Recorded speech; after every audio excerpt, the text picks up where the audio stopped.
O que é processo legislativo? Pode ser entendido como a marcha, o rito, a sucessão de atos praticados pelas casas legislativas para a produção das leis em geral. O conteúdo, a forma e a sequência desses atos obedecem a uma série de regras próprias. Onde se encontram as regras que regem o processo legislativo? Os atos normativos que regem o processo legislativo são basicamente a Constituição Federal e os regimentos internos da Câmara dos Deputados, do Senado Federal e do Congresso Nacional, que também é chamado de regimento comum. A Constituição Federal traça as regras de âmbito mais geral relativas ao processo legislativo. É ela que exige a observância do rito bicameral para aprovação de propostas de emenda constitucional e de projetos em geral. Além disso, atribui iniciativa legislativa aos variados agentes políticos, dispõe sobre o quórum a ser observado nas deliberações legislativas, regula a possibilidade de sanção ou veto a projetos de lei pelo Presidente da República, discrimina competências que podem ser exercidas pelas comissões parlamentares, disciplina os períodos de funcionamento do Congresso Nacional, entre outras disposições relacionadas ao assunto. Já os regimentos internos disciplinam todos os pormenores e detalhes do processo legislativo em cada uma das casas, tais como mecanismos de votação, prazos, emendamento de proposições, trabalho das comissões, regras sobre discussão, destaques, etc. Há também uma lei específica, a Lei Complementar 95 de 1998, alterada pela Lei Complementar 107 de 2001, que dispõe sobre aspectos formais da elaboração, redação, alteração e consolidação das leis e dos demais atos normativos. Que espécies de normas jurídicas são produzidas de acordo com as regras do processo legislativo? As enumeradas no artigo 59 da Constituição Federal, a saber, as emendas constitucionais, leis complementares, leis ordinárias, leis delegadas, medidas provisórias, decretos legislativos e resoluções. O que é processo legislativo bicameral? É aquele que envolve a manifestação de vontade de duas casas ou câmaras legislativas para a produção de leis e outros atos normativos. No Brasil, no plano federal, submete-se a esse tipo de procedimento a apreciação de propostas de emenda à Constituição Federal, de projetos de leis complementares, ordinárias e delegadas, de medidas provisórias, de projetos e decretos legislativos e de resoluções conjuntas das duas casas do Congresso Nacional. Todas essas proposições legislativas precisam ser apreciadas pela Câmara dos Deputados e pelo Senado Federal, em conjunto ou separadamente, conforme o caso.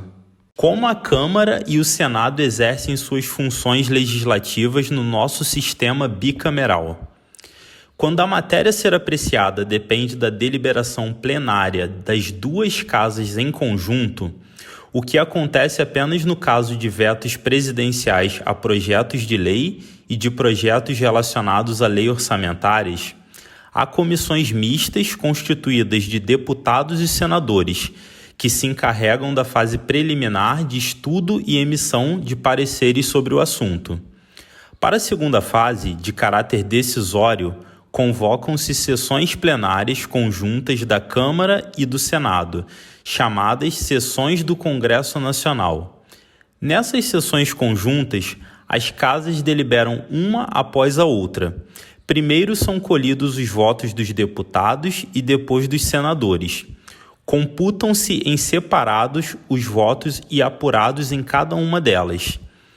No caso de proposições apreciadas separadamente numa e noutra casa, rito aplicável à maior parte das proposições legislativas, só após aprovadas em uma delas, identificada como casa de origem, é que serão encaminhadas à apreciação da outra, identificada como casa revisora. A casa revisora poderá 1. Rejeitar a proposição recebida, 2. Aprová-la integralmente ou 3.